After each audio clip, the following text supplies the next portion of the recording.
Hermanos, vamos entonces a abrir en el día de hoy Filipenses capítulo 3 y hoy vamos a leer versículos del 4 hasta el 7. Filipenses capítulo 3 del 4 al 7.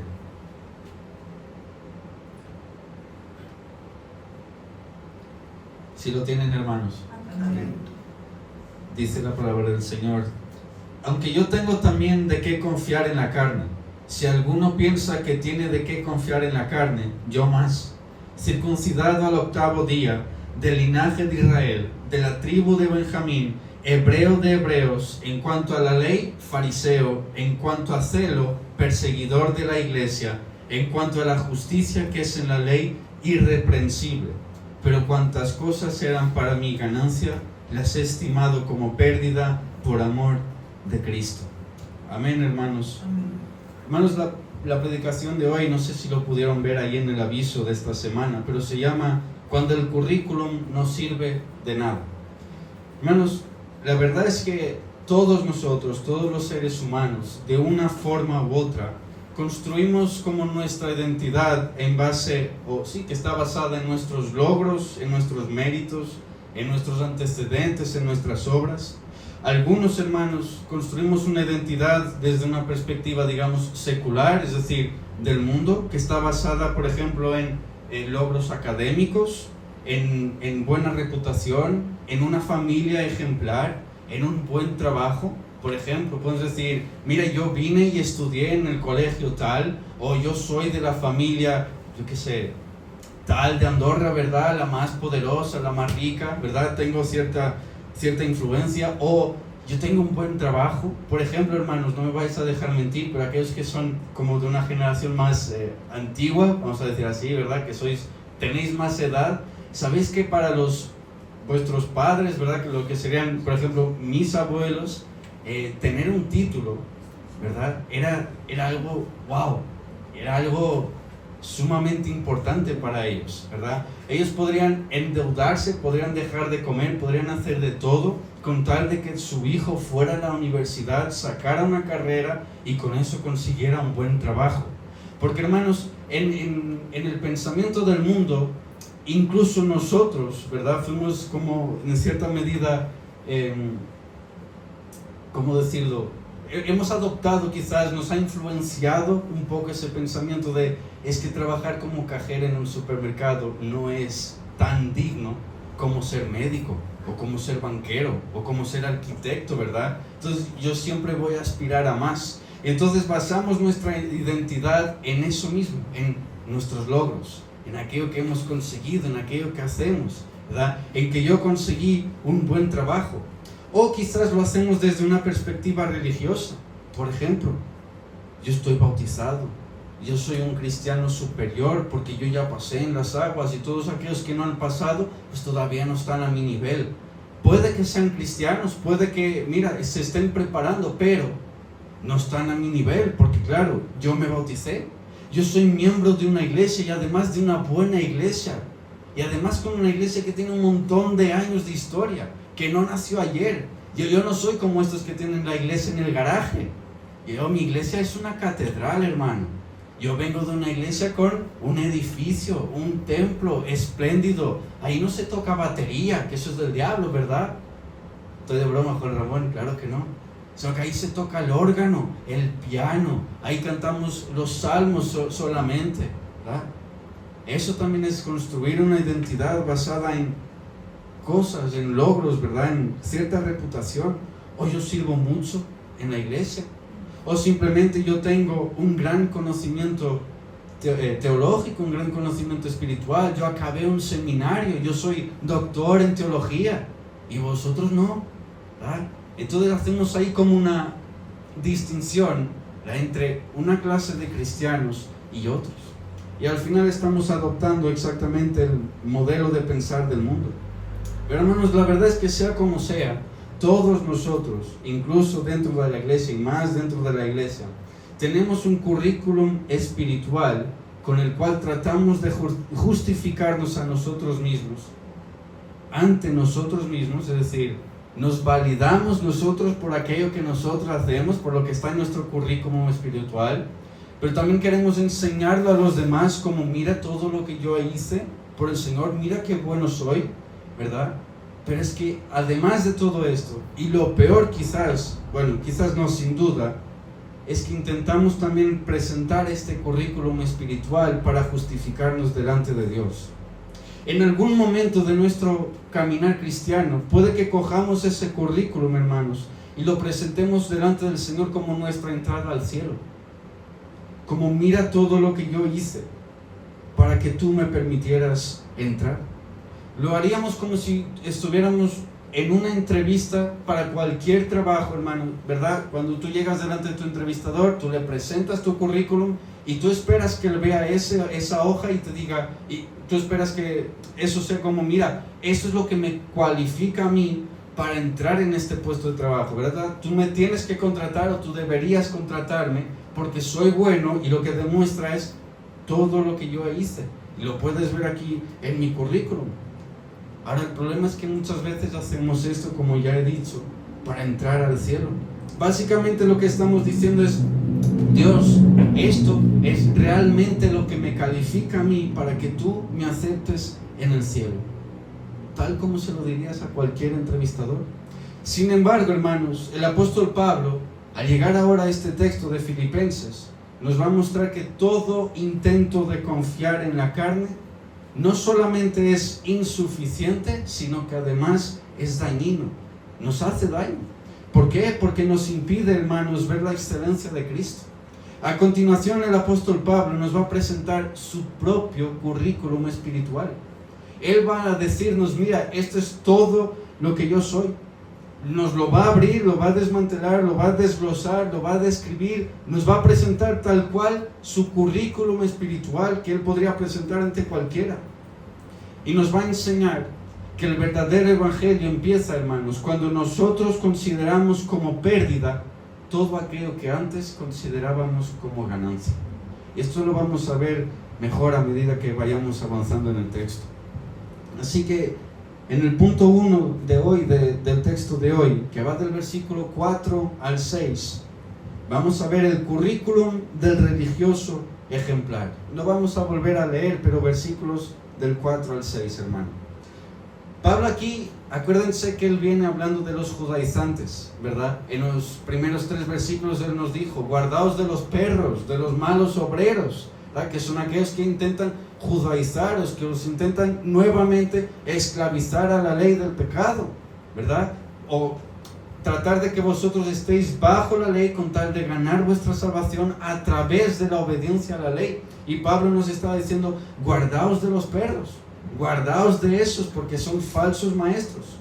Pero ahora él va a cambiar su lenguaje y nos va a hablar como si él fuera un falso maestro, o desde la perspectiva de los falsos maestros, mejor dicho, ¿verdad? Que lo que ellos hacían era promover una falsa confianza en las obras de la ley, basada en las obras de la ley, pero especialmente promovían esa confianza de que si tú eres judío de carne, por descendencia judía, si tú eres descendiente de una de las 12 tribus de Israel, tú prácticamente eres ya lo más.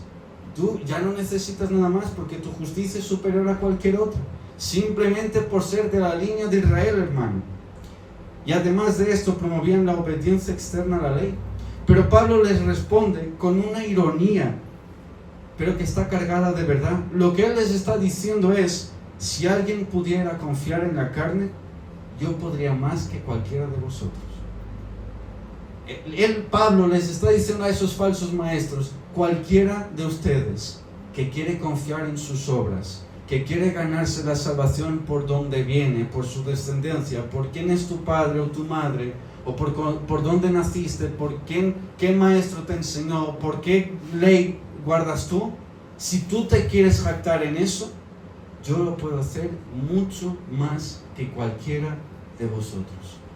Miren el currículum del apóstol Pablo, que realmente es esto lo que nos va a presentar ahora. Él empieza diciendo, circuncidado al 8º día. Los falsos maestros exigían que los gentiles se circuncidaran, porque claro, ellos estaban circuncidados, esa era la ley para el judío, así que tú, sí, muy bien que creas en Cristo, pero Si no estás circuncidado, tú no eres salvo, decían los falsos maestros. Entonces Pablo dice, pues yo, circuncidado al 8º día, tal como manda la ley. Yo no fui un prosélito, no fui un judío tardío, yo no vine de lejos. Yo desde que he nacido soy judío. He guardado la ley desde el día en que nací. Circuncidado al 8º día. Sigue, del linaje de Israel, de la tribu de Benjamín. No solo circuncidado al 8º día, él nació dentro de Israel, de la nación de Israel, de una familia israelita, pero no de cualquier tribu. ¿Saben por qué Pablo dice aquí la tribu de Benjamín? Dos cosas. La única tribu que nació dentro de la tierra prometida. Si que te quieres jactar de dónde es tu tribu, de dónde tú vienes, pues mira de dónde yo soy. De la única que nació en la tierra prometida. Y no solo eso. Benjamín es la primera, es la familia, la tribu de la cual viene el primer rey de Israel, Saúl. Así que Pablo les dice, ¿te crees mucho por venir ahí de la tribu de Leví, de Judá y de no sé qué? ¿Sí? Pues yo vengo de Benjamín. El primer rey vino de mi tribu. ¿Tú naciste dónde? ¿Tierras paganas? Sí, pues mi tribu nació en la tierra prometida. Y veis cómo Pablo les está diciendo, si te quieres jactar, yo lo puedo hacer mucho más. Tengo mucho más de qué jactarme en la carne. Pero sigue, hebreo de hebreos. No solamente él era étnicamente israelita, sino que era educado en las tradiciones hebreas. Su profesor fue uno de los mayores maestros de ese tiempo, Gamaliel. Hermano, Pablo tenía de qué jactarse. Él les está diciendo, circuncidado al 8º día, israelita de Benjamín, hebreo de hebreos, que conozco nuestra tradición, que soy piadoso y fiel a nuestra cultura y a nuestra lengua. Que yo no me vengo ahí al griego, no. Yo sé el hebreo. Yo nací ahí, yo vengo de ellos. Pero fíjense, no acaba. Fariseo. Para nosotros un fariseo es algo muy malo, ¿verdad? Es como lo peor. De hecho, a cualquiera que sea legalista a día de hoy le decimos, no, tú eres un fariseo. Pero la verdad, hermano, es que un fariseo en el judaísmo era el grupo más riguroso y respetado por su obediencia a la ley. Incluso Jesús dijo, haced lo que os digan, no hagáis conforme a lo que hacen, pero lo que os enseñan está bien enseñado. Porque ellos realmente conocían la ley. Ellos conocían a rajatabla todo lo que decía ahí. Eran el grupo más respetado, hermano. Eran como si fueran la élite del judaísmo. Eran lo mejor. Eran la última galleta del embalaje, ¿verdad? Eran el agua en el desierto. Lo eran todos los fariseos. No acaba ahí. Mira, perseguidor de la iglesia. Hermano, su celo, el celo de Pablo por la religión judía era tan fervoroso, ¿verdad? Era tan fuerte su celo por ser judío, por seguir las tradiciones de sus padres, de su pueblo, que veía a los cristianos como una amenaza que debía eliminar. Para que veáis el celo que tenía Pablo en cuanto a su religión, en cuanto al judaísmo. Y por último él dice, irreprensible. No significa que Pablo creyera que fuera perfecto y sin pecado, sino que él era sin falta visible ante el estándar fariseo de la ley. Este es Pablo, el judío. En cuanto era fariseo, en cuanto no era convertido, aquí Pablo nos muestra su currículum. Él dice, mira, soy así. O bueno, yo era así. Este era el hombre, hermanos, que según todos los estándares humanos de la época, de los fariseos, los más rigurosos, era intachable. Hermanos, Pablo no era uno más. Pablo no era un simple judío. Pablo entre los judíos era como el mejor. Pablo presentaba un currículum que era el mejor a la vista de todos. Era un currículum espiritual que daba envidia a cualquier fariseo. Era intachable este hombre. No tenía nada que tú le podrías apuntar según la religión judía. Causaba envidia a todo aquel que lo veía. Hermanos, Pablo probablemente sería, dentro del Sanedrín, en unos años, sería el capo, el jefe, el manda más. Su opinión iba a ser respetadísima dentro del judaísmo.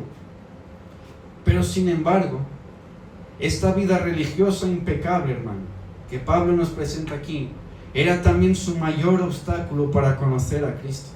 Porque mientras Pablo confiaba en sí mismo, mientras Pablo confió en todo esto que él nos acaba de decir, hebreo de hebreos, fariseo, irreprensible de la tribu de Benjamín, israelita, circuncidada al 8º día, mientras él miraba todo esto, Pablo no veía la necesidad de un salvador externo.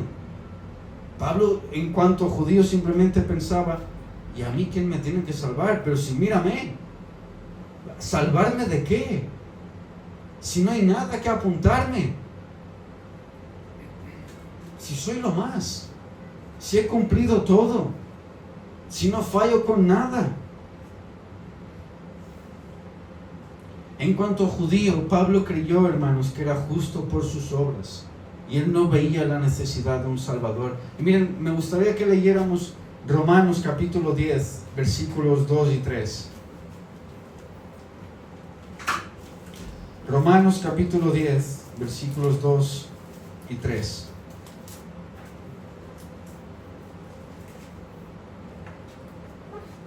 Y Pablo aquí, en este texto, nos va a hablar en cuanto a los judíos. Romanos 10, versículos 2 y 3 dicen: porque yo les doy testimonio de que tienen celo de Dios, pero no conforme a ciencia. Porque ignorando la justicia de Dios y procurando establecer la suya propia, no se han sujetado a la justicia de Dios. Este era el pensamiento de todo judío. El judío no buscaba la salvación por medio de otro. El judío lo que quería era salvarse por sí mismo, en base a sus obras. Y más el grupo de los fariseos, hermano. Esa gente realmente creía que iba a ganarse el cielo a base de méritos propios, suyos, en base a sus obras. Pero se olvidaron de lo que, por ejemplo, leyó Juancho en el día de hoy. Nuestras mejores obras son como trapos de inmundicia delante del Señor. Y eso estaba en Isaías 64. Un texto que ellos conocían, pero que quizás se han olvidado. Pero hermanos, después de ver este currículum de Pablo, su historia en cuanto judío, te quiero preguntar, hermano, ¿qué hay en tu estilo de vida? ¿Qué hay en tu historia cristiana que te haga sentir seguro espiritualmente? ¿Qué es lo que te da seguridad en tu camino cristiano, hermano? Muchos incluso pueden confiar en que llevan años en la iglesia. Muchos nos pueden decir, es que yo soy cristiano de cuna. Esa cosa no existe. Tal cosa como yo nací en la iglesia y por eso soy cristiano, eso no existe, hermano. Tú tienes que nacer de nuevo. Tus hijos tienen que nacer de nuevo, por mucho que estén naciendo en la iglesia. Pero hay muchos que a día de hoy nos dicen eso. No, mira, si yo soy cristiano desde que nací, ¿cómo que no tengo salvación? ¿Cómo vas a decir que yo no soy salvo? Si nací entre estas 4 paredes, entre vosotros, si me habéis visto nacer. Hermano, pero es que eso no te da salvación. Hay muchos que te dirían, si yo llevo 40 años en la iglesia, ¿qué me vas a venir tú a enseñar a mí? ¿Quién eres tú para decirme algo? ¿Quién eres tú incluso para dudar de si yo soy salvo o no? Pero ¿a ti quién te ha dado ese derecho? Ahora son los años en la iglesia lo que da la salvación a alguien. ¿A partir de qué año eres salvo, hermano? ¿A partir del 5.º año? ¿Cuántos años tienen que pasar para que una persona sea salva? ¿Verdad que no es eso lo que nos da la salvación? Pero muchos tienen la confianza en ello. Muchos tienen la confianza en cuánto tiempo están en la iglesia.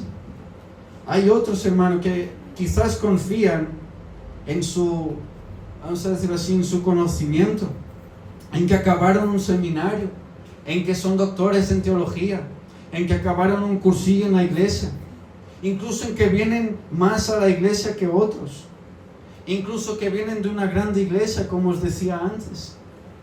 No, que mi iglesia es una catedral. que no vengo del garaje ese del cual tú vienes. Hay otros hermanos que parece ser que tienen como la seguridad de que son realmente cristianos porque son instruidos por un pastor famoso. Ahora la salvación te la da el pastor. Ahora porque se te conozca mucho el pastor, tú eres salvo. Y muchos van a argumentar diciendo, no, es que mira, yo vengo de la iglesia tal, ¿acaso no la has visto? ¿Acaso tú no viste las prédicas que están ahí en YouTube? ¿Acaso tú no viste que mi pastor tiene un seminario no sé qué, que acabó no sé cuántos? Mira, todos los títulos en su pared. ¿Acaso tú no ves cuánto creció la iglesia? ¿Acaso tú no ves que tuvimos que alquilar un local más grande, que ya somos miles? ¿Cómo no soy yo cristiano? Por supuesto que lo soy. Mira de dónde vengo. Así pensaban los judíos.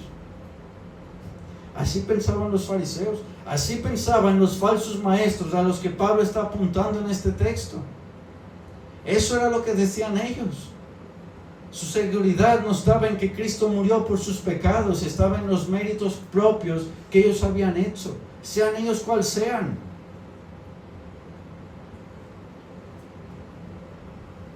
Hermanos, debemos entender de una vez por todas, la religión sin fe en Cristo te hace irreprensible delante de los hombres. Sí, te van a aplaudir, te van a ver intachable, te van a ver como un hombre y una mujer de Dios, que prácticamente no tiene pecado, casi inmaculado, como si lo fuera María. Pero esto te hace culpable ante Dios. Que tu confianza dependa de esto te hace culpable ante Dios, hermano. Recuerda algo, los títulos solo sirven para adornar la pared de tu casa, pero delante de Dios son trapos de inmundicia. Hay iglesias que tú entras ahí y lo primero que ves en la estantería es todos los títulos del pastor de la iglesia. ¿Y a mí qué me importan los títulos que tengas? ¿Y eso qué tiene que ver? ¿Qué garantía da de que esa sea una buena iglesia? Tú sabes la de gente que acabó seminarios y doctorados y no sé qué, y al final son lobos rapaces. ¿Qué tiene que ver? ¿Dónde en la Biblia te dice que para entrar al cielo tienes que tener un título? ¿Dónde se te ha dicho que la confianza y la seguridad de tu salvación está en los años que estás en la iglesia? ¿Dónde se te ha dicho que a ti la seguridad viene por el pastor que te ha instruido, como si fueras Pablo y Gamaliel? ¿Pero de dónde aprendimos eso? La seguridad no viene de ninguno de esas cosas, de esos asuntos. Ahora, como iglesia, hermanos, también deberíamos cuidarnos de no promover una cultura donde se aplaude la religiosidad externa del hermano, sino que deberíamos buscar la verdadera conversión. Hermanos, quitaos de la cabeza esta idea que tenemos muchos de que es más cristiano el que viene a todas las reuniones, el que no falta a los estudios, el que se conecta para las oraciones, el que ofrenda todos los días, el que siempre... No, ese no es el más cristiano. Hermano, estás en Andorra. Hay gente que no llega ni siquiera a venir a la iglesia porque está trabajando, esclavizada al trabajo. Y muchos no es porque quieren, es porque no tienen otra opción.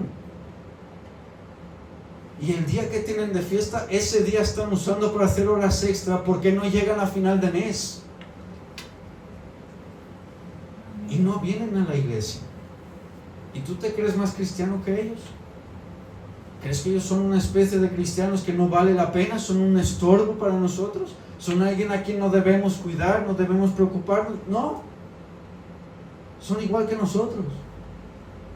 Pero mira, el Señor tuvo misericordia de todos los que estábamos aquí en concedernos un tiempo de venir a la iglesia. Pero eso no salva a nadie. Venir a la iglesia no te hace ser salvo. La iglesia no salva a nadie, hermano. Lo que debemos hacer como iglesia es formar discípulos que estén confiando en Cristo, no en sus logros, no en cuanto alcancen en la iglesia, no a que sean pastores y diáconos y no sé qué, y prediquen y evangelicen y eso les dé la salvación. No, discípulos que confíen en Cristo. La iglesia debe preocuparse de que sus congregantes tengan la fe en Cristo y conozcan a Cristo. No que tengan títulos en la pared para adornar sus casas. Hermano, no quieras que nadie sea un teólogo, bautista, pentecostal, presbiteriano, antes de ser cristiano. Preocúpate que sean cristianos. Ya, pero les vamos a enseñar calvinismo, arminianismo, molinismo. No, preocúpate de que sean cristianos. Pero el bautismo de infantes y de niños y luego el de adultos, preocúpate que sean cristianos. Todo eso llega después, pero primero preocúpate de que se conviertan, de que conozcan a Cristo, de que sepan que en el nombre de Cristo, por su sangre derramada en la cruz, tienen salvación y vida eterna, el perdón de sus pecados. Dejemos de formar académicos en la iglesia. Hermano, la iglesia no necesita académicos, necesita cristianos. Los académicos están en la universidad, en las escuelas, en los seminarios y donde quiera que estén. En la iglesia se necesita cristianos. Y ojo, no tengo nada en contra de los que tengan doctorados y tal, gloria a Dios por ello, pero eso no salva a nadie. Y ciertamente la iglesia no se debe preocupar con que aquí tengamos una mente muy instruida, pero un corazón sin Cristo. Formemos cristianos, preocupémonos de que la gente se convierta. Hermano, ¿sabes? Cristo no vino a perfeccionar tu obediencia. Cristo no vino a que tú fueras una mejor persona. Y esto es una idea muy equivocada que muchos la podemos tener. Pero lo que Cristo vino realmente fue a sustituir tu obediencia por la suya. Hermano, Él cumplió perfectamente la ley. Cristo cumplió perfectamente la ley, no para mejorar tu currículum espiritual, sino para que tú te quedes con el suyo. Para que Él te impute el suyo. Para que Él te entregue su currículum espiritual a ti. No para que tú lo edites luego y añadas más cosas. No, para que descanses en lo que Él hizo. No en lo que tú vas a hacer a partir de ahora. En lo que Él hizo. Es como si tú fueras a una entrevista de trabajo, hermano, y en vez de presentar tu currículum le dijeras: aquí está el currículum de Cristo. El entrevistador simplemente te diría: contratadísimo, no hay mejor que eso. ¿Qué más podemos pedir? Justicia perfecta, no tiene pecado, intachable, lo cumplió todo, no hay nada de qué acusarle. Ya, pero no fui yo, ¿qué importa? Te lo dio a ti, es tuyo. Su justicia es tuya, hermano. No hay nada más que hacer. Ay, pero yo tengo que venir a la iglesia, amén. Y leer la Biblia, amén. Y orar, amén. Pero no para ganarte la salvación, sino porque eres salvo, porque te deleitas en ello, porque disfrutas de la salvación que Cristo te ha dado. ¿Y cómo la vas a disfrutar si no es haciendo uso de los medios espirituales de gracia que Él te ha dejado? Su palabra, la comunión con los hermanos, la Santa Cena, el bautismo, el orar juntamente con tus hermanos, el estudiar la palabra, el deleitarte en las Escrituras. Así vas a gozar tu salvación, pero no la ganarás. Ya está ganada. No hay nada más que hacer. Ya todo fue hecho por nuestro Señor. Mira, vamos a leer 2 de Corintios, capítulo 5, versículo 21.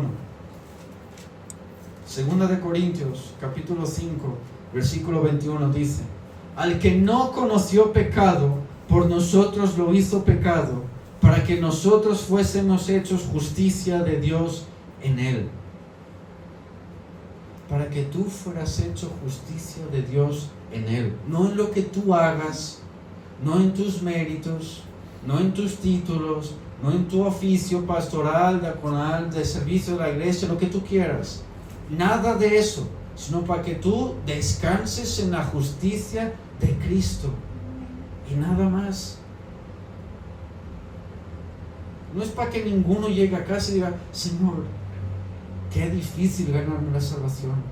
Mira que lo intento, Mira que intento no pecar, mira que intento vivir en obediencia perfecta, pero Señor, es que no puedo. Es muy difícil, es una carga pesada.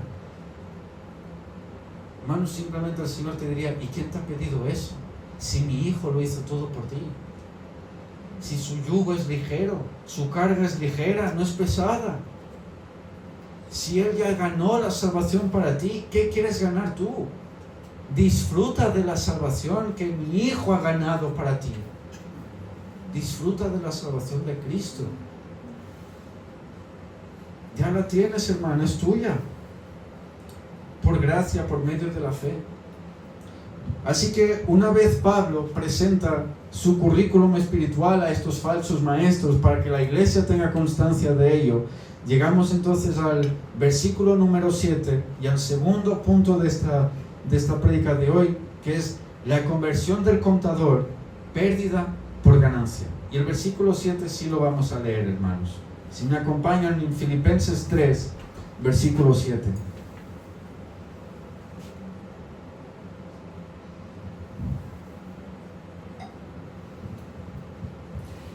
Filipenses 3, versículo 7 dice: pero cuantas cosas eran para mí ganancia, las he estimado como pérdida por amor de Cristo. Hermanos, Pablo aquí va a cambiar el lenguaje del religioso al lenguaje del contador, como un bancario, ¿sí?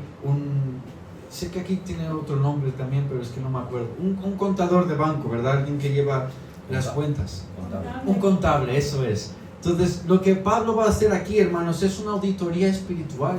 Él va a revisar las cuentas, va a ver realmente su currículum, ¿verdad? Él va a ver todo aquello que nos dijo hasta el día de hoy y se va a dar cuenta de algo, que aquello que él antes creía que era ganancia, ¿el qué? Sus méritos, sus logros, sus obras, su obediencia a la ley, que, ¿verdad? Israelitas, circuncidados, fariseos de fariseos, ¿verdad? Todo esto que él creía que eran ganancias, en realidad eran pérdidas. Le estaban haciendo perder algo. Porque, hermanos, todo esto no solo nos lo acercaban a Dios, sino que además lo alejaba de Dios. Mantenían su corazón confiando en sí mismo y no lo acercaban al Mesías prometido. Pablo, en cuanto judío, no estaba esperando la venida del Mesías para salvación. Él confiaba en sus obras. De hecho, hermano, la idea del Mesías judío, entre los judíos, ni siquiera es de salvación, es un líder militar. Pablo no estaba esperando un salvador. Es más, él no creía que necesitaba un salvador. Él creía que por sus propias obras ya estaba ganando, ya lo tenía todo. Pero él se dio cuenta que esto en verdad le estaba haciendo perder. Por eso es que él dice que estimó esas cosas como pérdida. Pablo es consciente de lo que está haciendo. Pablo sabe que realmente esas cosas le estaban haciendo perder. Así que en este versículo marca el comienzo de su verdadero arrepentimiento. Cuando Pablo dejó de confiar en sus obras y comenzó a ver que solo Cristo podía salvarlo. Es más, como él mismo diría en otro lugar, ya no vivo yo, mas vive Cristo en mí. Cuando él entendió que sus obras no eran más que pérdida, que todo lo que él hacía era basura delante del Señor, eran trapos de inmundicia, que no servían de absolutamente nada para ganarse la salvación. Lo vuelvo a repetir, todo lo que Pablo dijo que era y que hizo no servía absolutamente de nada para ser salvo. Eran completa basura. Era todo una porquería. No servía para nada, ni para limpiar el suelo, hermano. No era digno de nada. Todas sus obras, todo lo que él hizo, toda su vida, hasta en aquel entonces, no servía para rigurosamente nada. Y Pablo se da cuenta de esto. Hermanos, vamos a Romanos, capítulo 3, versículo 20.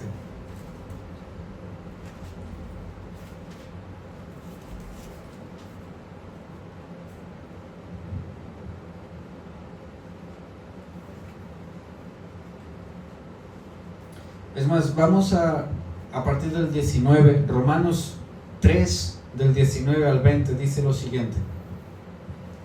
Pero sabemos que todo lo que la ley dice, lo dice a los que están bajo la ley, para que toda boca se cierre y todo el mundo quede bajo el juicio de Dios. Y miren ahora el versículo 20 lo que nos dice.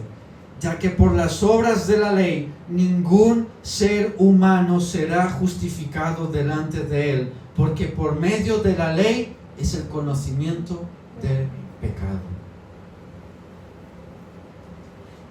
¿Para qué sirve la ley? Según Pablo. ¿Para que tú la obedezcas y te ganes la salvación? La ley simplemente te va a mostrar lo que es pecado. La ley es buena, porque él mismo lo dice en otro lugar. La ley no es mala, es buena, porque te avisa, te dice, mira, eso es pecado. La ley es como si fuera una valla que nos mantiene a todos dentro de un campo, digamos, seguro, como ovejitas que van por ahí, ¿verdad? Paseando en lugares seguros. Eso es la valla de la ley. Ahora, una vez tú te sales, te puedes tirar por un barranco, te puedes ahogar, te puedes quemar, puede pasarte un montón de cosas. Y eso, hermano, es el pecado. La ley simplemente te dice lo que es pecado y que te mantengas dentro de lo que la ley te está diciendo. Pero la ley no da fuerza a nadie para obedecerla. La ley no te capacita para que tú la obedezcas. La ley no te da esa fuerza para que tú seas fiel al 100% y que con eso ganes tu salvación. La ley no te da fuerza para dejar de pecar, simplemente te dice dónde está el pecado. Por eso es que él dice, la ley solo sirvió para que yo conociera el pecado, no para salvar a nadie. Entonces los del Antiguo Testamento, ¿cómo fueron salvos? Pues igual que tú, por fe. Eso no está en el Antiguo Testamento. Sí que está en Habacuc capítulo 3. Mas el justo por la fe vivirá. Antiguo Testamento y Nuevo Testamento, todos son salvos por medio de la fe en el Mesías prometido. Unos, fe en lo que había de venir. Otros, fe en lo que ya vino. Pero todos somos salvos por gracia por medio de la fe. Ninguno fue salvo por sus propias obras. Ninguno. Así que, como ya hemos dicho antes, la religión sin Cristo es pérdida. Hermano, todo lo que el mundo, incluso a veces la iglesia, considera como admirable, puede ser un obstáculo que, si se convierte en la base de nuestra justificación, solamente nos lleva a la perdición. Incluso la iglesia ve cosas como admirables que en verdad lo único que hace es llevarnos a la condenación.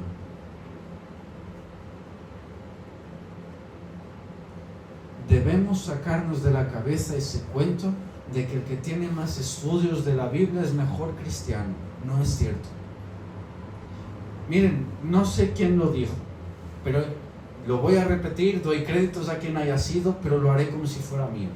Hermano, mi esposa no conoce hebreo, no conoce griego.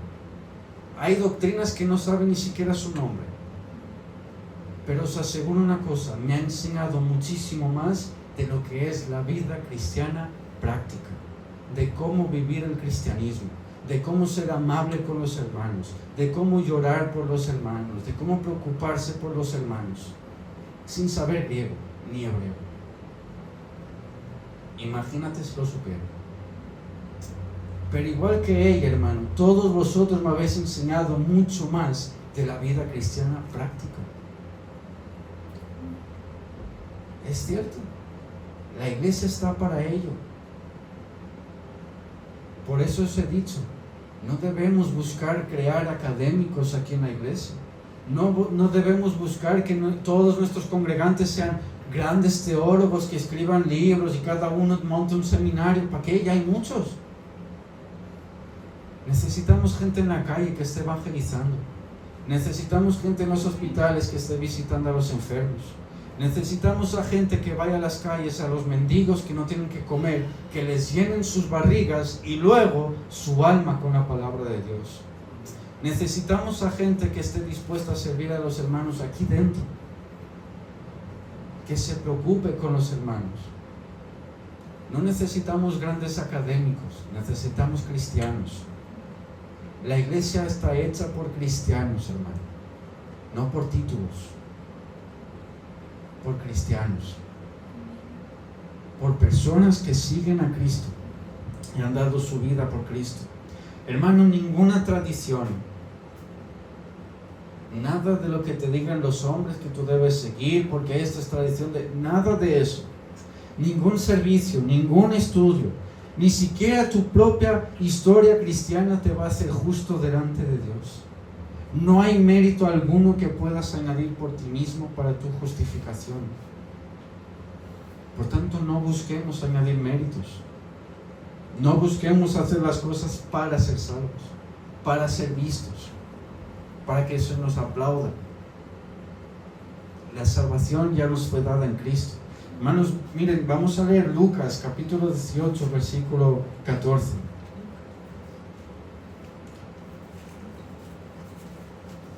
Lucas 18, versículo 14.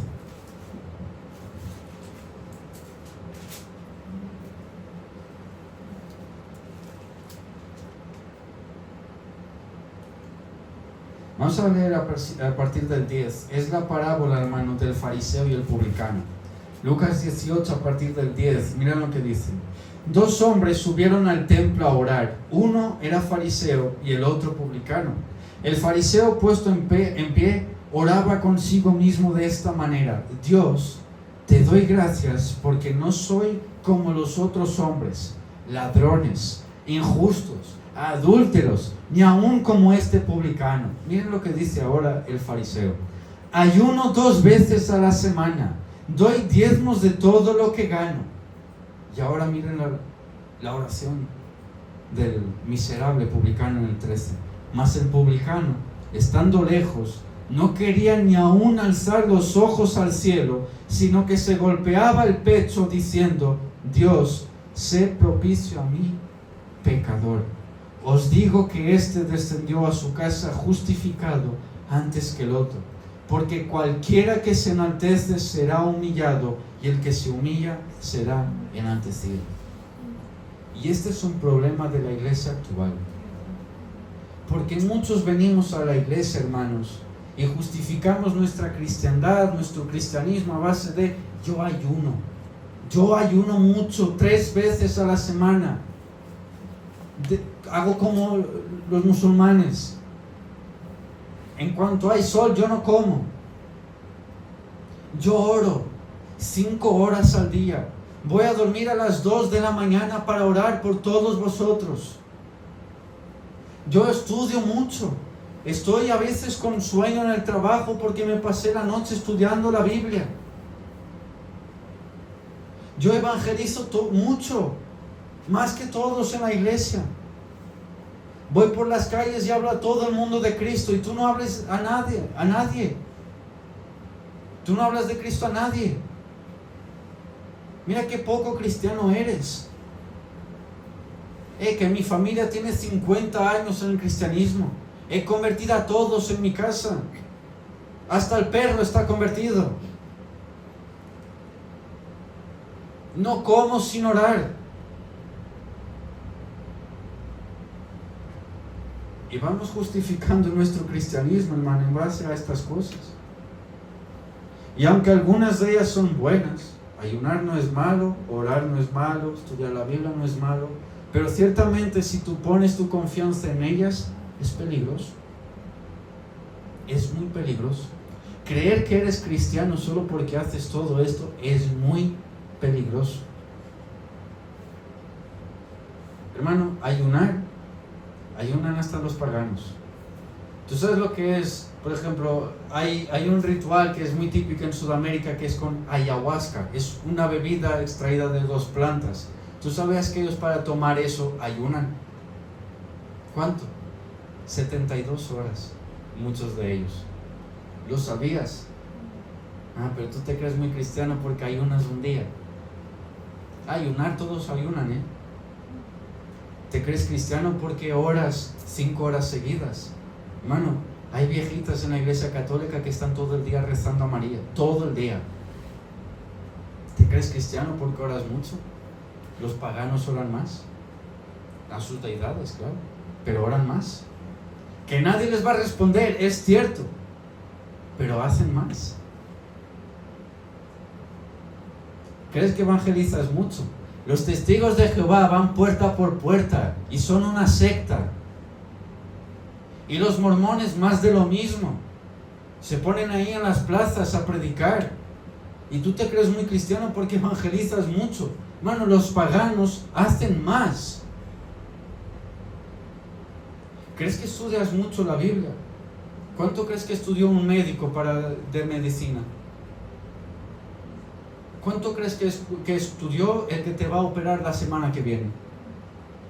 Mucho más que tú la Biblia, te lo puedo asegurar. ¿Y sabes qué? No es cristiano. Tener nuestra confianza en estas cosas, hermano, solo nos lleva al camino de la perdición. Nada de esto te va a hacer salvo. Nada de esto puede ocupar el lugar de Cristo en tu corazón. Nada de esto. Abrazar a Cristo implica que tú vas a renunciar a la jactancia personal, que te vas a rendir ante la cruz, que no vas a poner tu confianza en cuanto oras, en cuanto ayunas, en cuanto estudias, en cuanto evangelizas o en cuanto vienes a la iglesia. Tu confianza va a estar única y exclusivamente en que Cristo murió por mis pecados. Nada más. Y esto es el cristiano. ¿Crees que me importa la catedral que tengan los otros? ¿Crees que importa las vestimentas que vayan a usar? ¿Crees que importa el dinero que van a ganar? ¿Crees que importa la gente que va a ir a sus iglesias? ¿Crees que importa algo de eso? Ahí no está Dios. Ninguno de ellos pone la confianza en Cristo para ser salvo. Ninguno de ellos. Así que la iglesia debe predicar, hermano, un evangelio que confronte el orgullo religioso, no que lo alimente. Debemos buscar el fruto espiritual y no un currículum. Deberíamos poner a servir a aquellos que vemos fruto espiritual en ellos, no el que tenga más títulos, no el que haya acabado un doctorado, no el que venga de la mega iglesia no sé qué, no el que fue no sé cuántos por el pastor fulanito, no, el que dé fruto, el que es cristiano, el que está apto según la escritura para servir en la iglesia. No el académico, sino el cristiano, hermano. Cristo es mucho más valioso que cualquier herencia, tradición o esfuerzo humano. Hermano, Cristo es el único tesoro que cuando tú lo ganas, todo lo demás pierde valor instantáneamente, al momento. Cuando tú conoces a Cristo realmente, todo lo demás pierde valor. Todo. Absolutamente todo. Todo lo que tú tenías como ganancia es pérdida con tal de ganarte a Cristo. Así que, hermanos, para acabar, Pablo no abandona su religiosidad porque le fuera mal. Hermanos, Pablo era un religioso muy exitoso, era respetado, pero al conocer a Cristo se dio cuenta de que estaba construyendo su casa sobre arena y no sobre la roca. Este pasaje que hemos leído nos confronta directamente. ¿Estamos confiando en nuestro currículum espiritual? ¿Nos sentimos seguros por lo que hacemos, por lo que sabemos, por nuestra historia? Si esto es así, hermanos, estamos en grave peligro. Cristo no vino a mejorar nuestra justicia, la vino a reemplazar con la suya. Y esto, hermano, implica perderlo todo para que lo ganemos todo. Y para acabar, recuerda, hermano, que la verdadera libertad se encuentra en dejar de presentarte ante Dios con tus méritos y presentarte vestido en la justicia perfecta de Jesús. Amén, hermanos.